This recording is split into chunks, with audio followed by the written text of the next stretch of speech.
अगर आप इंस्टाग्राम पर पोस्ट कर रहे हैं और अगर आपको लग रहा है कि कोई आपका कंटेंट नहीं देख रहा है तो आप पागल नहीं हैं। सच ये है कि उनका एल्गोरिदम बहुत बदल गया है और कई सारे क्रिएटर्स फंसे हुए हैं ये समझने के लिए कि सिस्टम कैसे चलता है और उनके पल्ले कुछ नहीं पड़ रहा है। क्योंकि अगर इंस्टाग्राम को ये लगता है कि आपका कंटेंट किसी गलत ऑडियंस के लिए है तो वो आपके कंटेंट को दफना देंगे किसी को दिखाए बगैर। मगर उसका एक उपाय है और वो शुरू होता है पोस्टिंग के साथ। सिर्फ ये नहीं कि क्या पोस्ट कर रहे हैं। इस वीडियो में मैं आपको दिखाऊंगा कि आप कैसे इस एल्गोरिदम की मदद से आगे बढ़ सकते हैं, उससे लड़कर नहीं। और ये रणनीति आज के कई टॉप क्रिएटर्स इस्तेमाल कर रहे हैं। ये वीडियो आपको दिखाएगा कि बढ़ने की रणनीति को कैसे उलटफेर कर सकते हैं और आपको ये समझाएगा कि इंस्टाग्राम का एल्गोरिदम कैसे चलता है, ताकि आपको समझ में आए कि कौन सा कंटेंट काम करेगा और कौन सा नहीं। मैं आपको वही सिस्टम दिखाऊंगा जो इंस्टाग्राम के ट्रायल रील का इस्तेमाल करके पूरा एल्गोरिदम समझता है और वो आपको अपने श्रोता के सामने पोस्टिंग करने देता है। बस सिर्फ दोस्तों के सामने और परिवार के सामने नहीं, मगर उन फॉलोअर्स के सामने जो सदियों से आपके पीछे हैं। आपको समझ में आएगा कि टॉप परफॉर्मिंग रील्स कौन से हैं, उनको सही तरीके से वापस रिपोस्ट करें और अलग हुक्स को परखेंगे। एनालिटिक्स का इस्तेमाल करके सब कुछ फाइन ट्यून करेंगे ताकि अच्छा हो। तो इसे आप अगर हमेशा इस्तेमाल करेंगे, आपको सिर्फ व्यूज की बढ़ोतरी नहीं दिखेगी, मगर आपको जबरदस्त बढ़ोतरी दिखेगी, खासकर उन लोगों के साथ जिन तक आप पहुंचना चाहते हैं। और उसके बाद इंस्टाग्राम आपके लिए सारा काम खुद करके आपके व्यू काउंट बढ़ा देगा। ज्यादातर क्रिएटर्स जो इंस्टाग्राम के साथ परेशान हैं, उनको पता ही नहीं है कि इंस्टाग्राम ने उनके एल्गोरिदम के बल पर गलत कैटेगराइजेशन कर दिया है। तो अगर आपके पहले फॉलोअर्स दोस्त और परिवार थे जो आपका सहारा बन रहे थे, इंस्टाग्राम को लगता है कि वो कंटेंट सिर्फ पर्सनल था और वो ज्यादा लोगों के लिए नहीं बनाया गया था, इसीलिए आपकी पहुंच सीमित हो जाती है, भले ही आपका कंटेंट हाई क्वालिटी का हो। एल्गोरिदम आपको परेशान नहीं कर रहा है, बस उसको पता ही नहीं है कि आपको कहां डालना है। इसीलिए ट्रायल रील यहाँ आता है। ट्रायल रील्स आपको ये सब रीसेट करने का अच्छा तरीका देता है, ताकि आप परख सके नए श्रोता आपका कंटेंट कैसे देखते हैं। अंधेरे कुएं में चिल्लाने से अच्छा इस तरीके से आपको समझ में आएगा कि इंस्टाग्राम किन्हें आपकी आवाज सुनाना चाहता है, और एक बार उसे समझ में आया, ये हर बार काम करेगा। ये रणनीति वो नहीं है कि रातों रात वायरल हो जाए, नहीं, ये तरीका है इंस्टाग्राम को समझाने का, ताकि वो आपको समझकर आपके अकाउंट को सही तरीके से इस्तेमाल करे। ट्रायल रील से आप एल्गोरिदम को सिखा रहे हैं, उसको इस्तेमाल नहीं कर रहे हैं। इसका मतलब आपको कंसिस्टेंट होना पड़ेगा, आपका प्रदर्शन एनालाइज करना पड़ेगा और अपने हुक्स को कस्टमाइज करना पड़ेगा अगर आपको सही श्रोता नहीं दिख रहे हैं। ये अच्छी तरह काम करेगा अगर आपका मेन फीड एक्टिव है। तो जब कोई आपका ट्रायल रील देखता है और आपके प्रोफाइल पर आता है, उन्हें अच्छे रिसेंट पोस्ट देखने पड़ेंगे, वरना वो आपको फॉलो ही नहीं करेंगे। सीधी बात है ये। तो अगर आप चाहते हैं कि तुरंत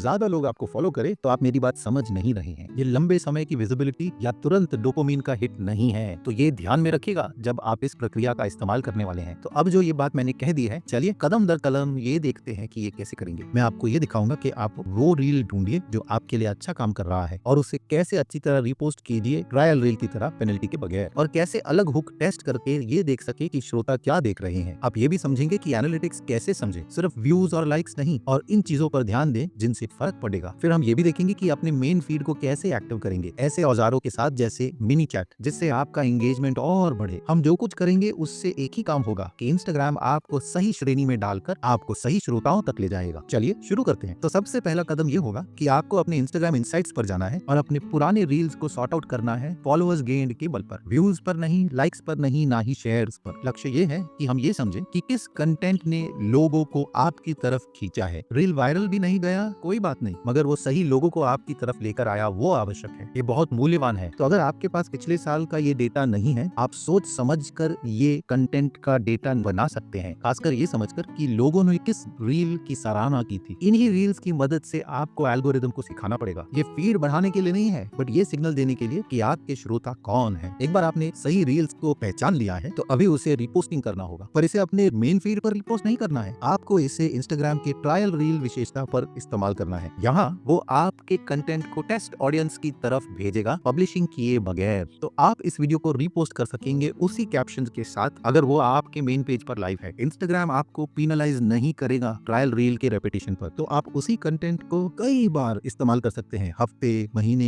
या जब भी आपका मन कहे। लक्ष्य ये नहीं है कि करंट फॉलोअर्स को इंप्रेस किया जाए, नहीं, लक्ष्य ये है कि इंस्टाग्राम को समझ में आए कि कौन आपके कंटेंट में दिलचस्पी ले रहा है और उसके बल पर एक पैटर्न बनाया जाए। आपके रील के पहले 3 सेकंड सब कुछ तय कर देता है। तो अगर लोग स्क्रोलिंग करना बंद नहीं करेंगे तो एल्गोरिदम उनको रोकेगा नहीं। इसीलिए आपको अपने टॉप रील्स लेकर उसके 3 या 4 वर्जन बनाकर अलग हुक के साथ पेश करना चाहिए। आप टेक्स्ट का ओवरले बदल सकते हैं, ओपनिंग सीन बदल सकते हैं, या टोन शिफ्ट कर सकते हैं। ये छोटे छोटे बदलाव रिटेंशन में बड़ा फर्क देते हैं। इन अलग वर्जन को अलग ट्रायल रील की तरह पोस्ट कीजिए और ये ध्यान दीजिए कि कौन कौन सबसे ज्यादा अटेंशन लेता है 3 सेकंड के बाद भी। आपका लक्ष्य होना चाहिए 30 से 50% का रिटेंशन रेट। अगर उसमें से कोई भी कम करता है तो आपको समझना चाहिए कि हुक रिफाइन करना पड़ेगा उसे वापस टेस्ट करने से पहले। ये गेस करने की बात नहीं है, ये डेटा के बल पर सही वीडियो बनाने की बात है। एक बार आपका ट्रायल रील लाइव है, सिर्फ व्यू काउंट ही नहीं देखेगा, आपको उससे और गहराई में जाना पड़ेगा। पहले तो रिटेंशन रेट पे ध्यान दीजिए। अगर ज्यादा लोग आपके साथ 3 सेकंड से ज्यादा बने हैं तो इसका मतलब हुक अच्छा है। फिर अगली बात ये समझना है कि कितने फॉलोअर्स हर रील लाता है। बस वहीं पर मत रुकिएगा, नए फॉलोअर्स के प्रोफाइल क्लिक करके देखिएगा, क्या वो आपके क्षेत्र के हैं, क्या वो आपकी तरह क्रिएटर्स को फॉलो करते हैं, क्या वो आपके लोकेशन या रीजन में है जिन पर आप टारगेट करके अपने प्रोडक्ट्स बेचने के बारे में सोच रहे हैं। अगर इनमें से किसी का भी जवाब हाँ नहीं है तो शायद आप गलत श्रेणी के लोगों को अपनी तरफ आकर्षित कर रहे हैं। इसका मतलब आपको अपने हुक को वापस एडजस्ट करके कंटेंट के स्टाइल को बदलना होगा।